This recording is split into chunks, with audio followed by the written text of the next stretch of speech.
तुमने कहानी सुन ली। एलेक्स की कहानी दूध, खून, बीथोवन और एक सरकारी प्रयोग की जिसने इंसान को घड़ी बना दिया। लेकिन अब सवाल यह नहीं कि एलेक्स ने क्या किया, सवाल यह है कि एलेक्स है कौन, और इससे भी बड़ा सवाल एलेक्स तुम्हारे भीतर कहाँ है। क्योंकि भाई, यह फिल्म देखने के बाद एक बेचैनी रह जाती है ना, एक खुजली, एक खालीपन। हम सब कहते हैं एलेक्स तो शैतान था, उसे सजा मिलनी चाहिए थी। लेकिन जब सरकार ने उसकी आंखों में क्लिप लगाकर, उसे बांधकर, जहर देकर उसे अच्छा बना दिया, तो क्यों हमें वो और भी गलत लगा? क्यों हमारे भीतर से एक आवाज आई, ये तो और बड़ा पाप है। यही वो बेचैनी है जिस पर आज हम बात करेंगे। यह कोई रिकैप नहीं है, कोई रिव्यू नहीं है, यह एक ध्यान है, एक मनन है। अ क्लॉकवर्क ऑरेंज के उस अंधेरे दर्शन पर जो हमारी पूरी सभ्यता को नंगा कर देता है। हम सब अच्छाई की बात करते हैं। माँ बाप बच्चों से कहते हैं अच्छे बनो, धर्म कहता है अच्छे बनो, कानून कहता है अच्छे बनो, समाज कहता है अच्छे बनो। लेकिन किसी ने यह नहीं पूछा अच्छाई है क्या? क्या अच्छाई वो है जो डर से आए? अगर तुम किसी को बंदूक दिखाकर कहो कि चोरी मत करो और वो न करे, तो क्या वो अच्छा है? नहीं, वो सिर्फ डरा हुआ है। वो अच्छा नहीं, कमजोर है। असली अच्छाई तो तब है जब तुम्हारे पास चोरी करने की पूरी ताकत हो, पूरा मौका हो, पकड़े जाने का कोई डर ना हो, और फिर भी तुम ना करो। तब कहीं जाकर तुम्हारे भीतर से अच्छाई का फूल खिलता है। एलेक्स के साथ सरकार ने यही किया। उन्होंने उसके भीतर से चुराने, मारने, बलात्कार करने की संभावना ही खत्म कर दी। वो अब चुन नहीं सकता था, उसके पास विकल्प ही नहीं बचा। और जिस इंसान के पास विकल्प ना हो, वो इंसान नहीं, मशीन है। यहाँ एक गहरी बात समझो, हमारी पूरी नैतिकता, हमारा पूरा धर्म, हमारी पूरी शिक्षा व्यवस्था यही तो कर रही है। हम बच्चों को डरा डरा कर अच्छा बनाना चाहते हैं। ये मत करो, भगवान नाराज होंगे। ये मत करो, पुलिस पकड़ लेगी। ये मत करो, लोग क्या कहेंगे। हम हर बच्चे के भीतर एक लूडोविको तकनीक चला रहे हैं। बस स्क्रीन की जगह हमारे शब्द हैं, दवाई की जगह हमारा डर है, और फिर हम कहते हैं कि देखो कितना अच्छा बच्चा है। अच्छा नहीं भाई, वो डरा हुआ है, वो कंडीशनड है, उसकी आत्मा कुचली गई है, ठीक वैसे ही जैसे एलेक्स की कुचली गई थी। दूसरा सूत्र, हिंसा और संगीत का वो अजीब रिश्ता। फिल्म में सबसे डरावनी चीज क्या है?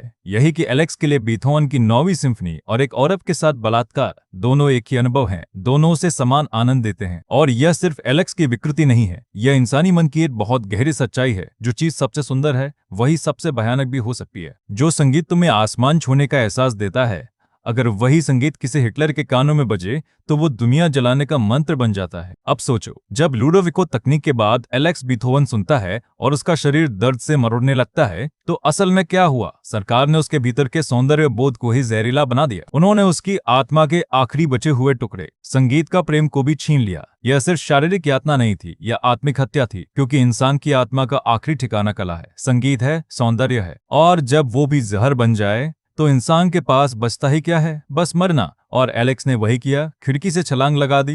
तीसरा सूत्र, स्वतंत्रता कब है? यह फिल्म का सबसे गहरा और सबसे डरावना पहलू है। हम सब कहते हैं कि हमें आजादी चाहिए, लेकिन सच पूछो तो हम आजादी से डरते हैं। हम चाहते हैं कि कोई हमें बता दे कि सही क्या है, गलत क्या है, कोई हमें रास्ता दिखा दे, कोई हमें नियम दे दे। क्यों? क्योंकि आजादी के साथ जिम्मेदारी आती है, और जिम्मेदारी भारी है। जब तुम पूरी तरह आजाद हो तो तुम्हारे हर कर्म का बोझ तुम पर है। तुम किसी सरकार को, किसी धर्म को, किसी परंपरा को दोष नहीं दे सकते। तुम अकेले जिम्मेदार हो। और यह अकेलापन, यह जिम्मेदारी, यह इतनी डरावनी है कि हम खुशी खुशी अपनी आजादी बेच देते हैं। हम किसी न किसी एलेक्स की तरह अपनी मर्जी से लूडोविको तकनीक चुन लेते हैं, बस इसलिए कि हमें सोचना ना पड़े। समाज को एलेक्स जैसे लोग नहीं चाहिए जो खुद सोचें। समाज को तो ऐसे लोग चाहिए जो घड़ी की तरह टिक टिक करें। सुबह उठो, ऑफिस जाओ, काम करो, घर आओ, टीवी देखो, सो जाओ। कोई सवाल नहीं, कोई बगावत नहीं, कोई बीथोवन नहीं, बस एक शांत, सुरक्षित, बेरंग जिंदगी। और जो इस घड़ी से बाहर निकलना चाहे, जो अपनी धुन पर चलना चाहे, भले ही वो धुन हिंसा की ही क्यों ना हो, समाज उसे या तो जेल में डाल देता है या अस्पताल में। एलेक्स के साथ दोनों हुआ। चौथा सूत्र, बुराई का स्रोत। एलेक्स बुरा था, इसमें कोई शक नहीं, लेकिन क्या वो पैदाइशी बुरा था? फिल्म में दिखाया गया है कि उसके माँ बाप उदासीन हैं, समाज उसे उपभोक्ता बना चुका है, स्कूल ने उसे कुछ नहीं सिखाया, धर्म ने उसे सिर्फ कहानियां दी। तो एलेक्स बुरा क्यों है? क्योंकि उसने बुराई चुनी, या इसलिए कि उसे अच्छाई चुनने का मौका ही नहीं मिला? यह बड़ा सवाल है। हम जिसे बुराई कहते हैं वो अक्सर एक खालीपन होता है, एक शून्य। जब भीतर कुछ न हो, जब कोई अर्थ न हो, कोई प्रेम न हो, कोई संबंध न हो, तो इंसान या तो दूसरों को तोड़ने लगता है या खुद को। एलेक्स ने दूसरों को तोड़ा, और जब समाज ने उसे तोड़ दिया तो उसने खुद को तोड़ने की कोशिश की, खिड़की से कूद गया। असल में बुराई कोई चीज नहीं है, बुराई अच्छाई का अभाव है। जैसे अंधेरा कोई चीज नहीं, सिर्फ रोशनी का अभाव है। एलेक्स के भीतर रोशनी नहीं थी और समाज ने रोशनी देने की बजाय उसके अंधेरे को और गहरा कर दिया। लुडोविको तकनीक ने रोशनी नहीं दी, बस इतना किया कि अब एलेक्स अंधेरे में हाथ पैर भी नहीं चला सकता। वो अंधेरा तो वैसा ही है, बस अब उसमें बेड़ियां पड़ गई हैं। किताब का 21वां अध्याय जो कुब्रिक ने फिल्म में नहीं रखा, असल में पूरी कहानी की आत्मा है। उस अध्याय में एलेक्स बड़ा होता है। वो अपने पुराने दोस्त पीट को देखता है जो शादीशुदा है, सामान्य जिंदगी जी रहा है, और अचानक एलेक्स को लगता है अब ये सब बकवास है, मुझे भी एक सामान्य जिंदगी चाहिए, एक परिवार चाहिए, एक बच्चा चाहिए।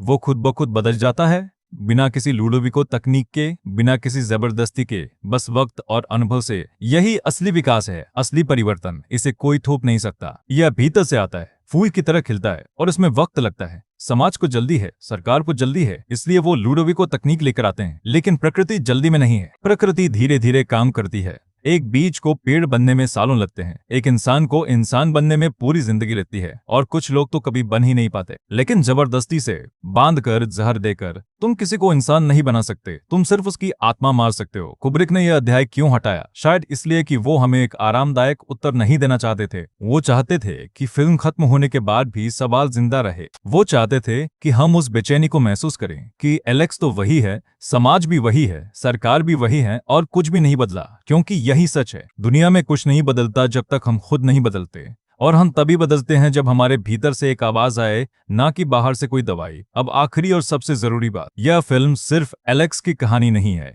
यह हम सब की कहानी है। हम सबके भीतर एक एलेक्स बैठा है, हम सबके भीतर हिंसा है, वासना है, क्रोध है, अहंकार है, यह हमारा सच है। और हमारे पास दो रास्ते हैं, या तो हम अपने इस सच को दबाएं, छुपाएं और एक नकली मुस्कान के पीछे छुपाकर अच्छे बनने का नाटक करें, या फिर हम इस सच को स्वीकार करें, इसे समझें और धीरे धीरे बिना किसी जबरदस्ती के इसे पार करें। पहला रास्ता लुडोविको तकनीक है, नकली, जल्दी और खतरनाक। दूसरा रास्ता ध्यान है, असली, धीमा और मुक्तिदायक। जब तुम अपने भीतर के एलेक्स को देखते हो, उसे समझते हो, उससे भागते नहीं, तब तुम्हारे भीतर एक नई रोशनी जगती है। वो रोशनी कोई बाहर से नहीं आती, तुम्हारे भीतर से ही फूटती है। और वही रोशनी असली अच्छाई है, वो अच्छाई जिसके लिए किसी सरकार की जरूरत नहीं, किसी धर्म की जरूरत नहीं, किसी डर की जरूरत नहीं। वो अच्छाई जो तुम्हारा अपना स्वभाव है, तुम्हारा अपना फूल है। तो अगली बार जब तुम अ क्लॉकवर्क ऑरेंज देखो, तो एलेक्स को मत देखना, अपने आप को देखना और पूछना, क्या मैं अपनी मर्जी से अच्छा हूँ, या कोई लुडोविको तकनीक मेरे भीतर भी चल रही है? क्या मेरा संगीत मेरा अपना है, या किसी और ने मेरे कानों में वो जहर घोल दिया है जिससे मुझे अपनी ही धुन से नफरत हो गई है? और सबसे बड़ा सवाल, क्या मैं सच में आजाद हूँ? क्योंकि भाई घड़ी तो चलती रहेगी,